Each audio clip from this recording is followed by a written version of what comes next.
pra gente fazer a nossa aula como a gente já havia combinado, né? Mas vamos lá, né?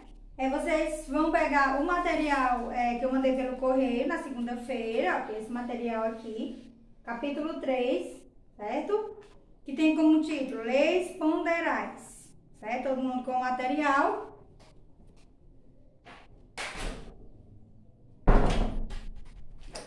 Então, meus amores, as leis ponderais ou leis fundamentais da química, né? Então, lembrando que no capítulo 1 nós estudamos, né, o que é lei, né, que ela é um resumo de um comportamento observado, certo? Nós estávamos ainda presencial quando vocês apresentaram muito bem o capítulo 1, certo? Para a gente iniciar aqui conversando sobre esse capítulo, né?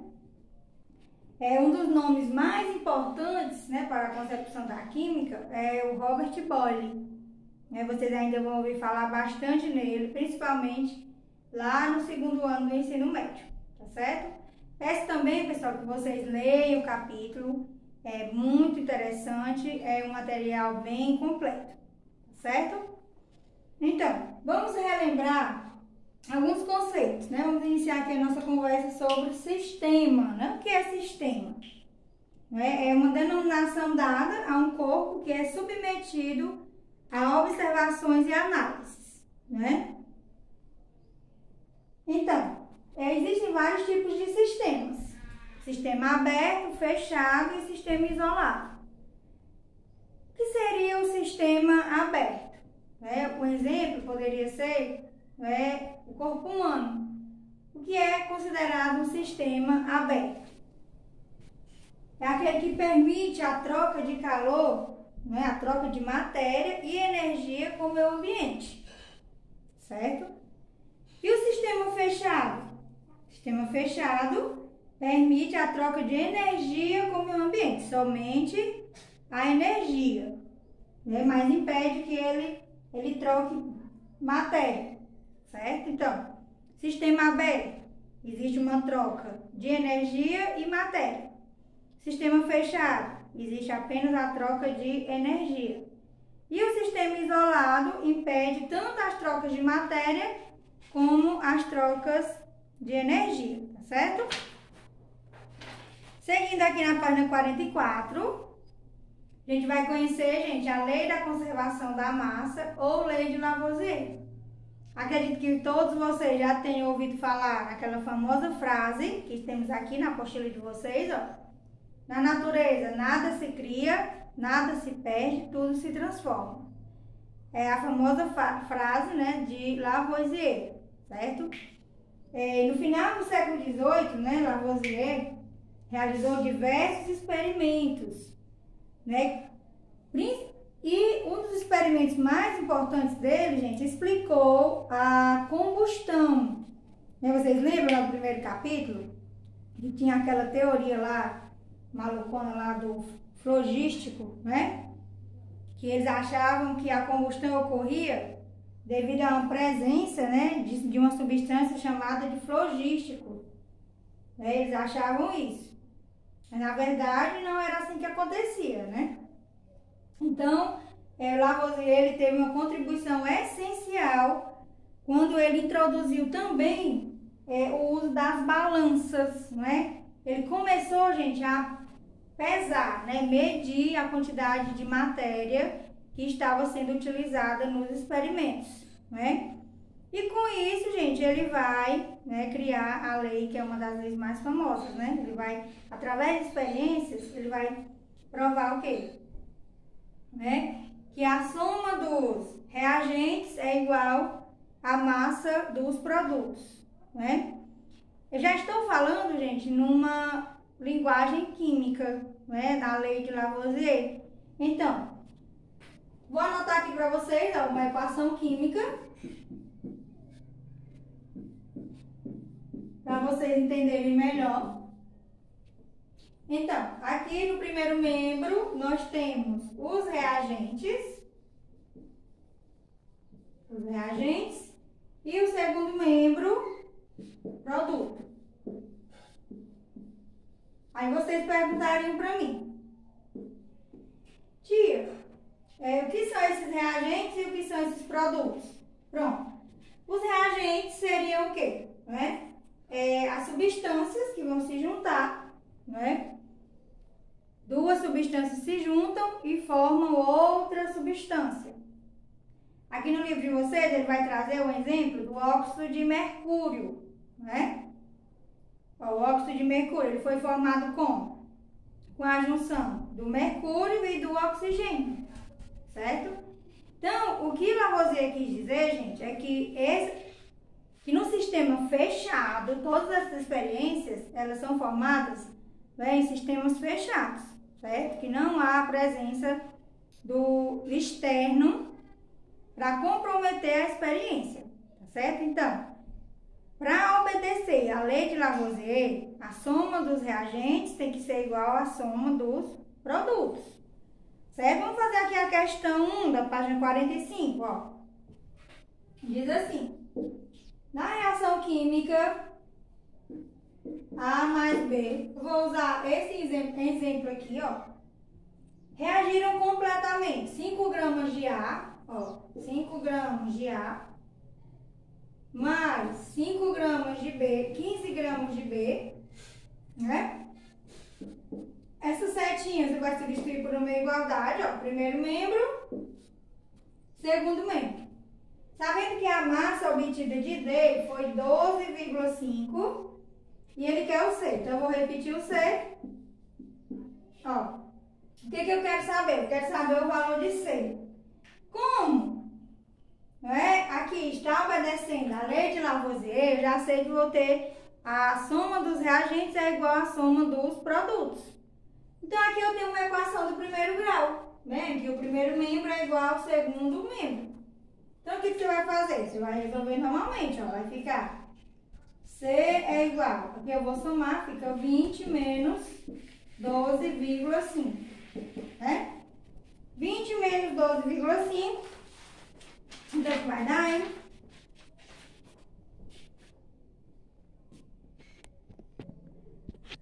Que vai dar, né, pessoal? 7,5 gramas, né? 7,5 gramas.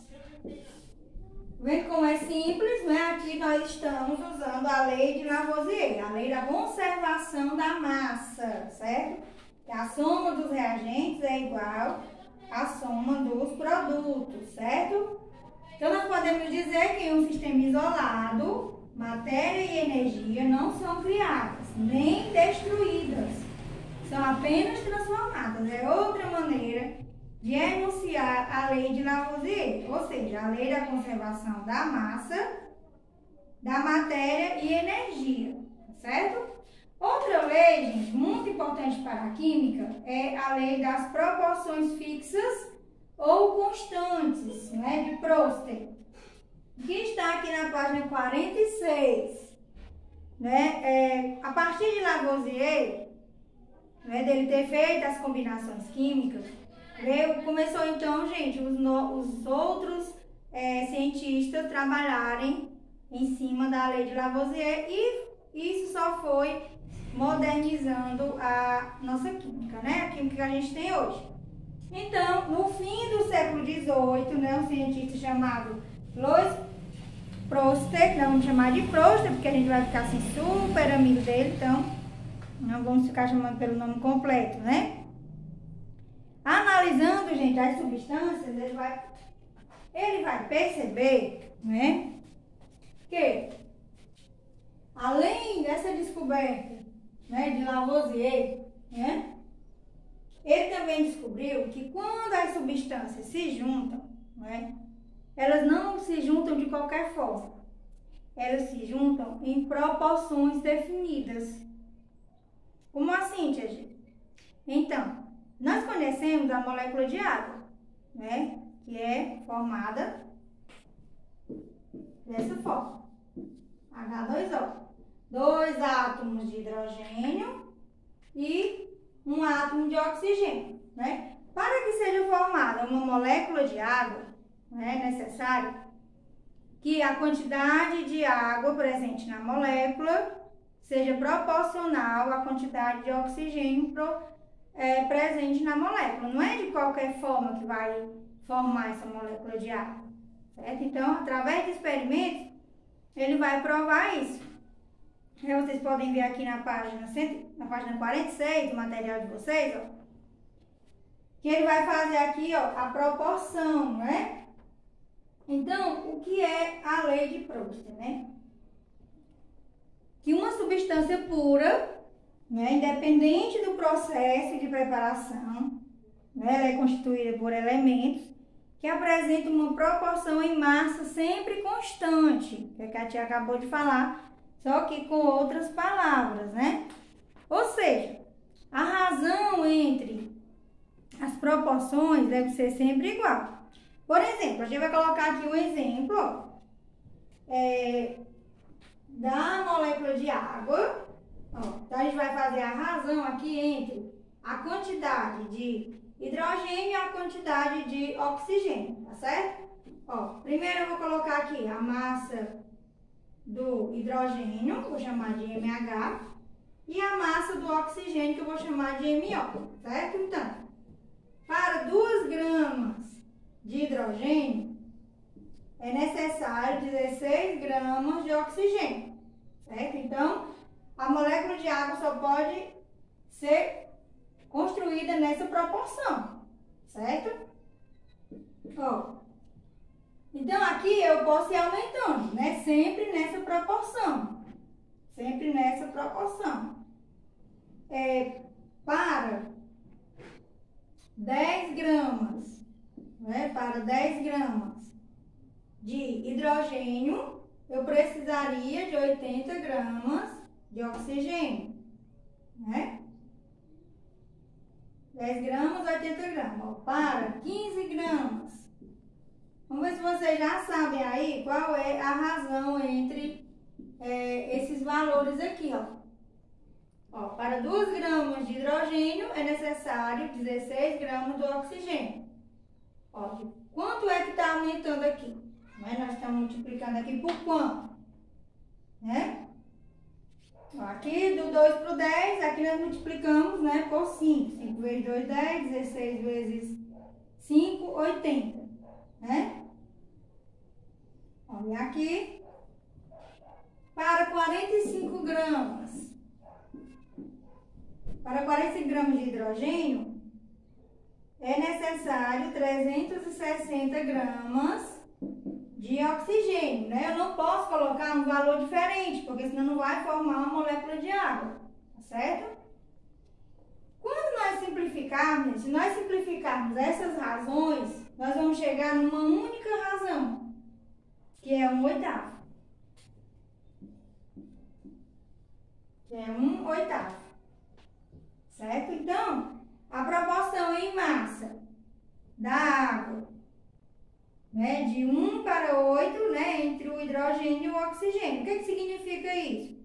Que para produzir, gente, água, né, 1 grama de hidrogênio reage com 8 gramas de oxigênio. Ou 2 gramas de hidrogênio reage com 16 gramas de oxigênio. E assim sucessivamente, certo? Então, não é de qualquer forma que vai se criar, né, as substâncias, tá certo?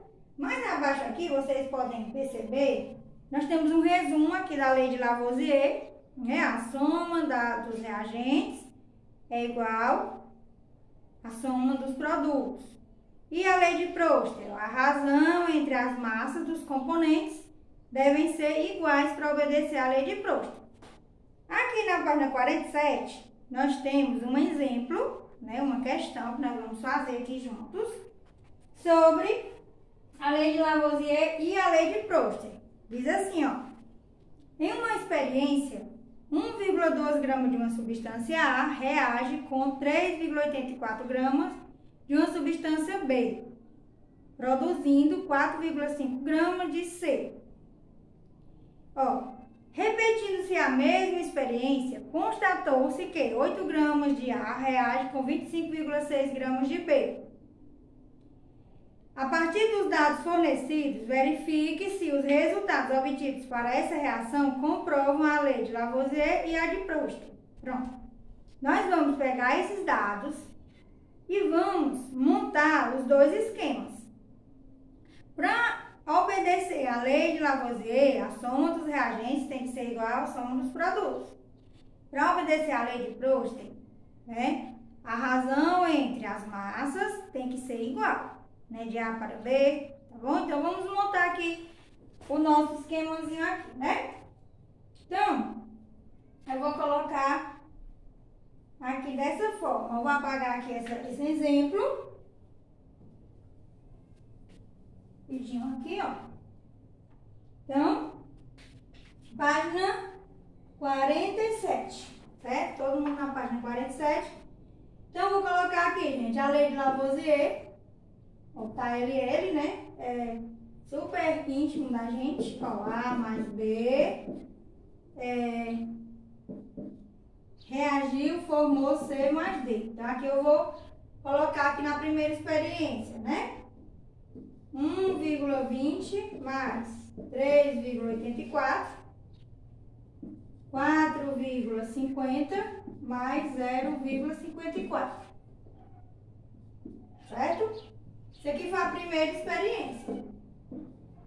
A segunda experiência, 8 gramas mais 25,6. Depois a gente vai somar isso aqui. 30 gramas mais, a gente não está colocando aqui as gramas, porque a gente sabe que está aqui, né? Ó. Então, nós vamos somar agora para a gente ver se está de acordo com a lei de Lavoisier, certo?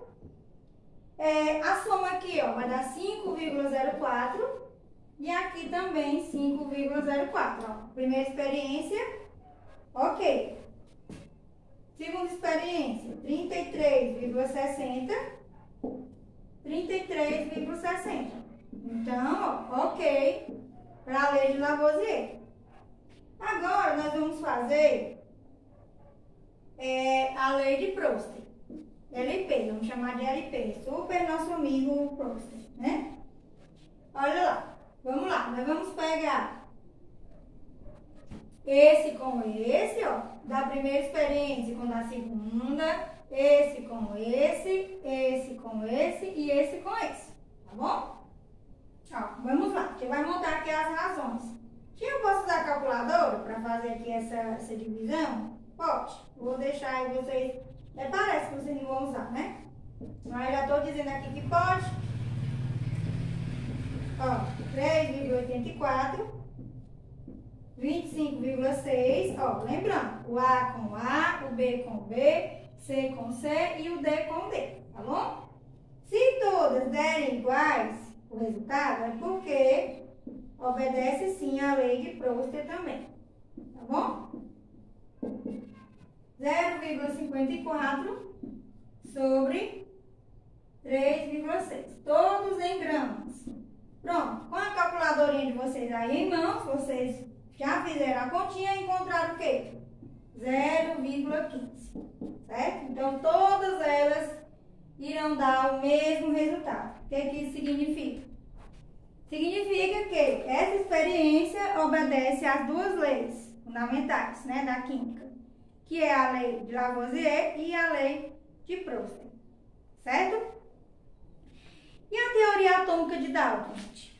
Nós já estudamos os modelos atômicos, né? E esse ano a gente vai estudar novamente, né?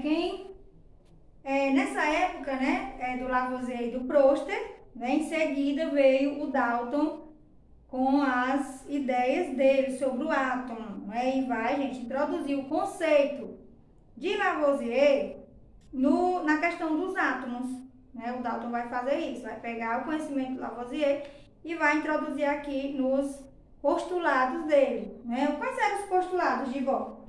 Nós temos aqui na página 47, né, os postulados de Bohr. Primeiro postulado, né, ele disse que os elementos químicos são formados por pequenas partículas denominadas átomos, né? Pegando lá as ideias de Demócrito e Leucipo, né? ele já fez algumas experiências nessa época.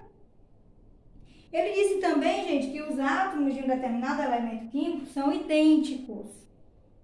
Os átomos de elementos químicos distintos possuem propriedades distintas. Ou seja, os átomos de um determinado elemento químico são idênticos. Mas, por exemplo, elemento químico e átomo não é a mesma coisa. Certo? Então, o que é o elemento químico? É uma reunião de átomos.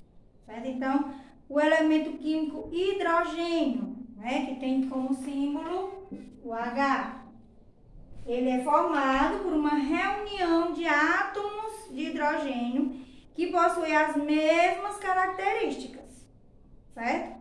Cada elemento químico possui átomos com características peculiares, certo? Então, o elemento químico é uma reunião de átomos, tá bom? E ele vai, gente, na época, né, os símbolos para representar esses elementos químicos, eles eram bem confusos, né? Como vocês podem ver aqui na página 47,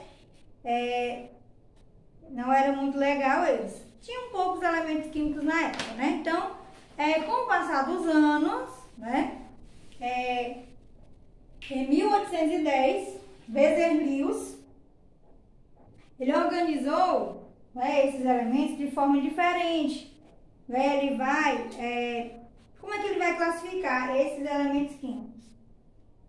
Ele vai aderir à seguinte nomenclatura: letra maiúscula, né, para o nome do elemento. E se o nome do elemento, né, for formado por duas letrinhas, uma vai ser maiúscula e a outra minúscula, certo? E alguns elementos químicos, gente, recebem o nome dele mesmo, ou de quem descobriu, da região onde ele foi encontrado, em homenagem a algum cientista, também alguns de origem grega, de origem latina. Então, é por isso que tem alguns elementos químicos que nós conhecemos que não tem nada a ver com o nome, né? Porque o nome é em português, porque eles têm origem grega ou latina, certo? Por exemplo, o chumbo, né? Que o símbolo do chumbo, gente, é Pb. Por quê? Porque vem, né, da palavra latina plumbio. Olha como você fala latim, né? Meu Deus. E plúmbio significa pesado. Então, ficou então como símbolo do chumbo o Pb, né, que nós já conhecemos. Aqui na página 48, vocês têm uma relaçãozinha. Tinha precisa decorar o nome desses elementos? Não, decorar você não vai decorar. Mas de tanto a gente fazer atividade e praticar, nós acabamos associando o símbolo ao elemento. Tá certo? Ninguém decora mais nada hoje em dia, não. A gente aprende, tá bom? A prática leva à perfeição, né? Você já conhece essa frase. E as fórmulas químicas, gente? As fórmulas químicas, elas são formadas pelo símbolo dos elementos, né? Começou lá no Lavoisier, né, quando ele juntou as substâncias. E aqui a gente pode traduzir essas fórmulas químicas usando, né, a nomenclatura do Berzelius, né? Que foi quando ele representou o nome dos elementos através dessa nova nomenclatura, mais simples, né, para nós que somos leigos, não somos cientistas, né? Ainda, né? Vocês não são cientistas ainda, mas futuramente podem ser. Já tinha colocado aqui, gente, ó, a molécula de água. Vocês sabem que a molécula, né, ela é a menor unidade, né, de um determinado composto, né, formada por um grupo eletricamente neutro de dois ou mais átomos, unidos entre si por ligações covalentes, né, que nós vamos estudar mais tarde, né, no decorrer do ano, as ligações covalentes, ligações iônicas e entre outras ligações, tá certo? Então, as fórmulas químicas são formadas com o símbolo do elemento. Certo? Aqui nós temos a substância água. Por exemplo, ó, Aqui nós temos o hidrogênio, ó, letra maiúscula, oxigênio, letra maiúscula. O cloreto de sódio, ó, NaCl. Observe que o sódio, né, ele é formado por duas letrinhas. Então, o N, letra maiúscula, e o A, letra minúscula. Ó. Cloro, C maiúsculo, e o L, minúsculo. Isso é muito importante. Viu, Nono? Não pode esquecer da maneira de escrever o símbolo dos elementos químicos. Ó. Você não pode fazer isso aqui. Ó. Se você colocar isso aqui, ó, Na, não tá certo. Não é? Você tem que entender que isso aqui não representa a nomenclatura do sódio. Certo? Por quê? Porque o que representa a nomenclatura do sódio? É o N maiúsculo e o N. Certo? Então, meus amores, estamos finalizando aqui o nosso capítulo 3, certo? Sempre há algo a aprender, tá certo? Tia, a gente já estudou essa matéria no ano passado, mais ou menos. No ano passado, a tia não deu esse capítulo exatamente, tá bom? Mas sempre temos algo a aprender. Qualquer dúvida na hora de fazer as atividades, pode me perguntar. Tia, você passou o capítulo inteiro? Sim, passei o capítulo inteiro porque são questões bem simples, né? E vocês já estão preparados para isso, tá certo? Então, grande beijo e até a próxima aula.